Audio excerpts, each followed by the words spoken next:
These are the notes on the Enlightenment in the 18th century. Some educated Americans were attracted to a European movement in literature and philosophy, and that was known as the Enlightenment. You guys should have learned about this last year in Global from Miss Laux. People like John Locke and Rousseau and Voltaire and Montesquieu and some of those other famous Europeans. Um,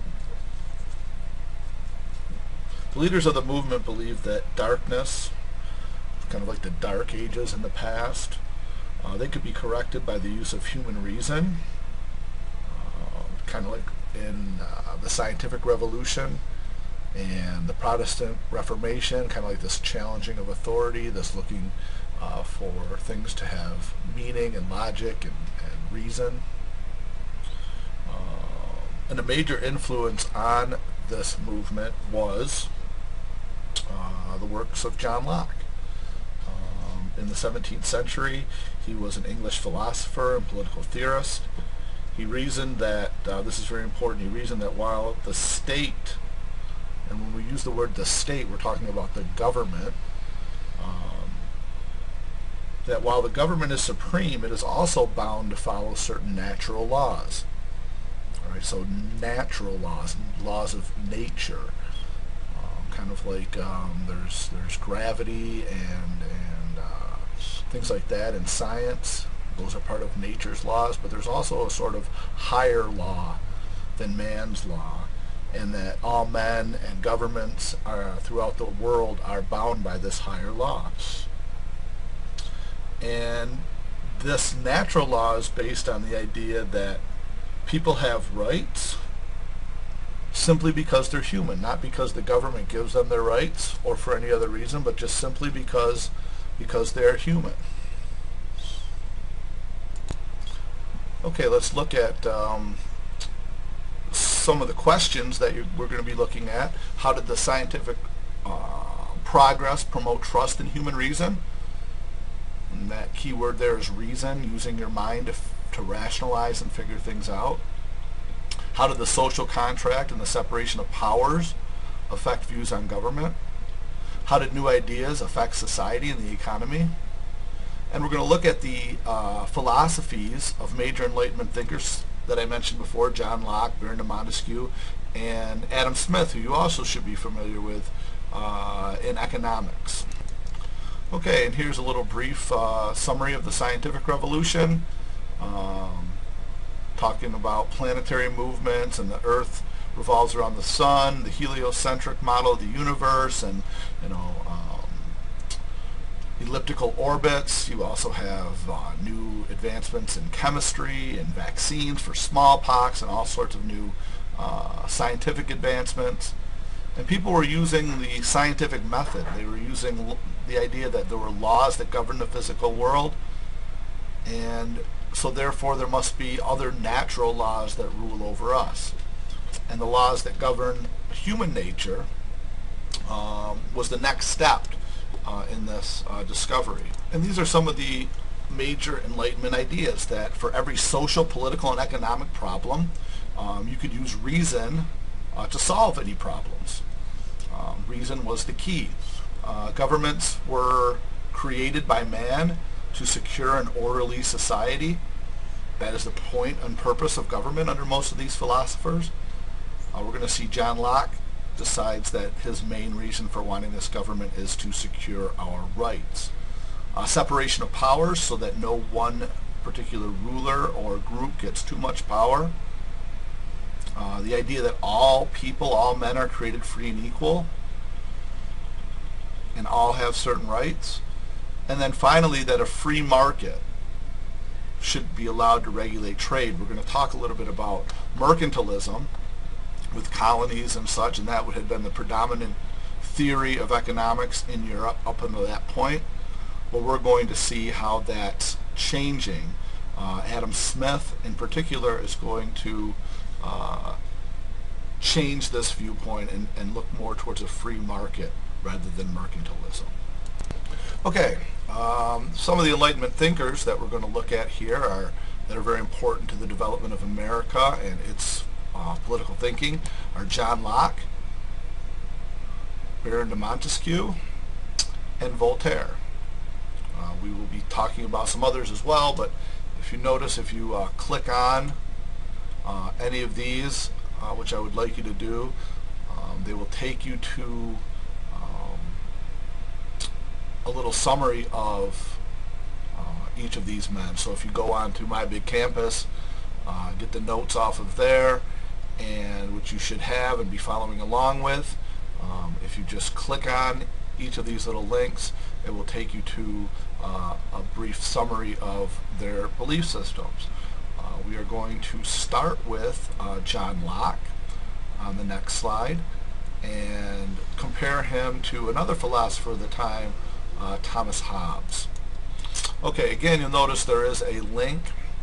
If you click on the social contract on your notes that you should have saved from My Big Campus, if you click on that, it will take you to a link that briefly describes the social contract and what was meant by it. Thomas Hobbes was, as you should recall from last year, believed that humans were naturally cruel, greedy, and selfish. Wow, pretty cheery, happy guy, huh? He wrote in his book, The Leviathan, that these people, because of their natural inclinations, they needed to be controlled. And governments were there in order to control people's natural longings. If you've ever seen, I haven't seen it, but the movie The Purge, you can kind of relate to that, where people have to go out and just kind of get it out of their system. This is, go out and steal and loot and kill and do all the things that come naturally to people. And that we really have to be controlled in order to not do these things. That if just left to our own devices, we would hurt people, we would live this brutish life. And so what happens is we enter into this social contract to protect ourselves from each other. We create a powerful government, a king, absolute monarchy. In order to keep society completely orderly, you couldn't rely on letting the people have power. You only had to have a sovereign. And absolute divine right kind of helped because you knew who was in charge and who was going to be in charge. Now John Locke takes just the opposite viewpoint. He believes that humans are naturally reasonable, moral, and good, and therefore they don't need a strong government ruling over every aspect of their life. In fact, they have certain natural rights, which I'm sure you've heard of: life, liberty, and property. And these things must be protected, and that's why governments were formed, was to protect our rights. Right?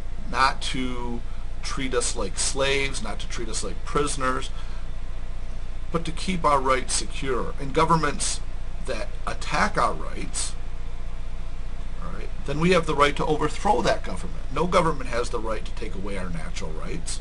No government can do that. And the best government was one with limited power. A famous quote from Thomas Jefferson you will hear is, a government that governs the least governs the best. And that all forms of government were, in a sense, tyrannical. All right, government was seen as a necessary evil. It was not seen as a natural good thing, but something that stripped us of our rights in order to have some protection.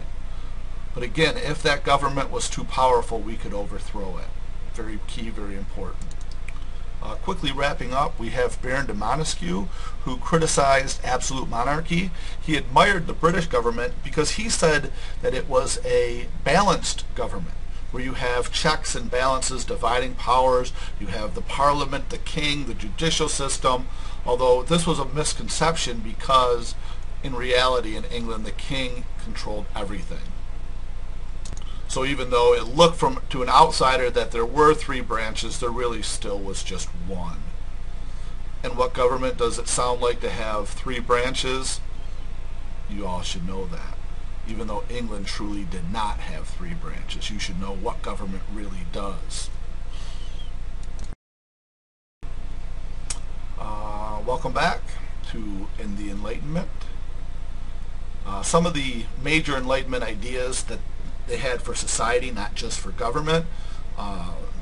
The Enlightenment thinkers detested the slave trade and slavery. They believed that it was morally reprehensible to treat people in this way, to try to own another person. People's labor was their own. It was their property to do with what they wanted to. And for someone else to confiscate that, it was morally wrong. To force someone to work for you was morally wrong. You are in charge of your own body. You are in charge of your own labor and what you do with it. You can negotiate. You can trade it. You can say, I'll work for this person or I'll work for that person in this job or that job, and this is how much money I will accept. All right, that was your property, your right. They hated religious prejudice, especially Voltaire. All right, if you look back at Voltaire, he believed that there should be a division between religion and government, and that the two should not cross. In many countries, the religion and government were combined. Freedom of speech, again, very Voltaire idea that you should be able to say whatever you want, that the government should not have this politically correct, if you say anything bad, we have to, regulate that. I think kind of we've gotten away from that. Maybe we'll have a little discussion in class about, do we really believe in freedom of speech or do we just believe in popular speech? You don't need freedom of speech if everybody is politically correct.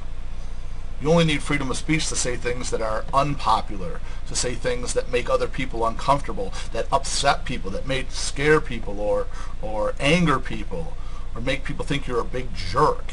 That's the kind of speech that needs to be protected, especially speech against the government. People should be free to speak their mind about the government and say what they want about the government without fear of reprisal from that government. If they can't, then you're not truly in a free society. We'll talk a little bit more about that in class, I hope. They did not believe in divine right. And as we move towards the revolution, you are going to see different Americans step up and say divine right is foolish, it's unnecessary, it doesn't make sense, it doesn't fit with reason and rationality. They believed that everybody should be educated, that learning was the key to advancement in society, that you're not born into a certain class, but that through education you can move up and do whatever you want. Again, natural rights that we talked about with Locke, I'm not going to go more into that. And they believed in democracy, that the government should be elected and chosen freely by the people. And that if a government was not living up to what it should be doing, if it was not protecting your rights, if it was trampling on your rights, if it was doing things that you didn't like, you have the right to overthrow or change that government. Moving on to the economy during the Enlightenment era and what the Enlightenment thinkers thought about that. You have a group called the Physiocrats, and the Physiocrats rejected mercantilism. Again, we're going to talk more about mercantilism, but in general, mercantilism was the idea that your strength as a country was determined by how much wealth your country had. How rich was your king? How much gold did you have? All right, and the stronger you were in terms of money, the stronger you were militarily and everything else. All right, well, this leads to getting colonies and trying to get more raw materials from other places to exploit people, to buy products cheap and sell products high, to try to limit the number of imports you have, to put up big tariffs so that people will only buy your merchandise. All right, well, the Physiocrats said that was wrong. All right, they needed to have government. They believed in laissez-faire, which meant very little interference from the government. All right, let free trade happen. Let the government stay out. All right, hands off. No tariffs. Free trade with everyone. All right. In the next section, we're going to talk about wealth of nations and how Adam Smith kind of puts this best. All right, if you click on that little link to the side here next under Adam Smith, all right, on your notes, it will take you to a summarization of the wealth of nations. I want you to look at that and be able to discuss that in class tomorrow. All right, welcome back to our discussion on the Enlightenment era, looking at how the Enlightenment influenced the development of America. Right here I just have a quote from The Wealth of Nations by Adam Smith, written in 1776. And I'm not going to read this quote to you, but I want you to pause the video and read the quote yourself. The key word here is the invisible hand. And I want you to think about what you think he means by the invisible hand. And after you read this quote, all right, in your notes that you should have saved from My Big Campus, there is a link, and if you click on the Milton Friedman, all right, it'll take you to Dr. Milton Friedman. I like to call him Uncle Milty, and he will give you a little demonstration on what the invisible hand is.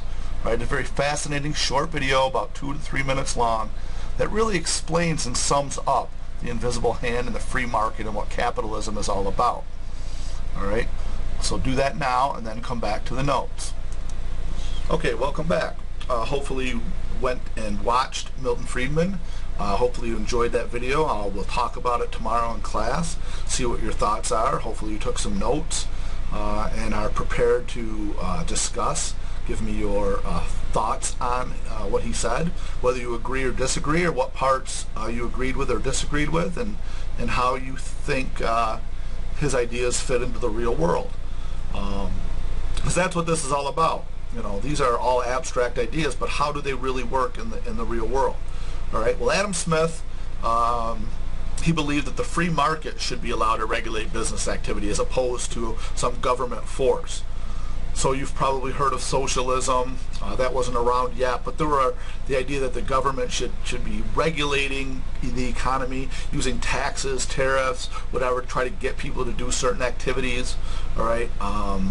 Trade with your colonies and getting raw materials, and then having markets to sell your materials back, trying to only export goods and not import goods, having a favorable balance of trade. All of these things were part of that mercantilist system, which Adam Smith rejected.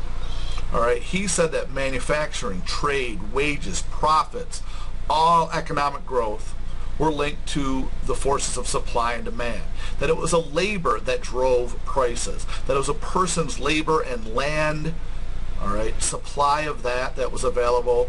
If there was a lot of people that wanted jobs and very few jobs, then their wages would be low. If businesses or employers were competing with people for workers because there wasn't enough workers, then wages would be high, and it would just be natural. All right. Smith supported laissez-faire, but also believed that you needed a government to enforce laws to make sure that people weren't being swindled, that people weren't being stolen from, that their rights were protected. His ideas we're going to look at again when we get to the late 1800s, early 1900s, and talk about the Industrial Revolution. All right, as you see, the thing I was just talking about on the last slide, you have supply and demand. As demand falls, because there's enough, or the supply rises, then prices fall. If demand is high and there's less supply, then prices rise. And that's why when a new Xbox comes out, like the Xbox One or the PlayStation 4, 26, whatever, all right, when that first comes out, everybody wants it, and so the price is exorbitant. The price is really high. But as time goes by, people have bought them. They don't need them as much anymore. Demand goes down, and also the price comes down. So you want to wait a year, if you can wait a year, to buy these new things, because the price is always going to be less, or the deals are going to be better. And that's really the key to supply and demand. Some quotes here for you. I'm not going to read all of them, but I want you to pause and read them and see what you think about them. Maybe we'll talk a little bit, or do some writing on them in class tomorrow. We got Baron de Montesquieu, John Locke, and Adam Smith. 3 quotes from each of these guys I'd like you to read, and maybe put a little sentence about each one of these to bring in tomorrow to class to go over. And then finally, the review questions. Let me click on those, the review questions. You can look at those for a second. Pause it, see if you think you know the right answer. Who believe that people are naturally cruel and greedy, and which of the following is true of the physiocrats? If you pause it now before you go to the next screen.